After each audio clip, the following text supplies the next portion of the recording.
আরে জামাই, শাশুড়ি মা, আপনার মেয়ে রাগ করেছে, কি করে রাগ ভাঙায় বলুন তো? আচ্ছা ঠিক আছে, তুমি আমাকে ময়না মনে করো, ময়না মনে করে বলো, ময়না রাগ করো না, তুমি যা চাও আমি তাই দেবো। ঠিক আছে ময়না, তুমি রাগ করো না, তুমি যা চাও আমি তাই দেবো। আচ্ছা ঠিক আছে, তোমার ফোনে যত টাকা আছে সব আমার ফোনে ট্রান্সফার করো। তা কি করে হয়? না না জামাই, ওরকম বলবে না, তাহলে কিন্তু আমার মেয়ে রাগ ভাঙবে না। তুমি অরিজিনাল ফোন বের করে টাকাটা আমার ফোনে মেরে প্র্যাকটিস করো। হ্যাঁ, সব মেরে দিয়েছি। হ্যাঁ, এইভাবেই রাগ ভাঙবে, ঠিক আছে? জামাইয়ের এখন সব টাকা আমার অ্যাকাউন্টে। ময়না, তুমি রাগ করো না, তুমি যা চাইবে আমি তাই দেবো। এই তুমি আমার ফোন নিয়ে গেছিলে কেন? আরে আমার ফোনটা খারাপ হয়ে গেছে না, ওই জন্য তো নিয়ে গেছিলাম। আমার ব্যাংক জিরো কেন?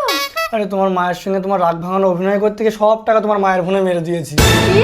আমি তোমার ঘর করবো না বলে মায়ের সাথে যুক্তি করে তোমার ব্যাংক অ্যাকাউন্ট খালি করার প্ল্যান করেছি, আর তুমি আমার টাকা দিয়ে চলে আসছো। हे हरि राम कृष्ण जगन्नाथ।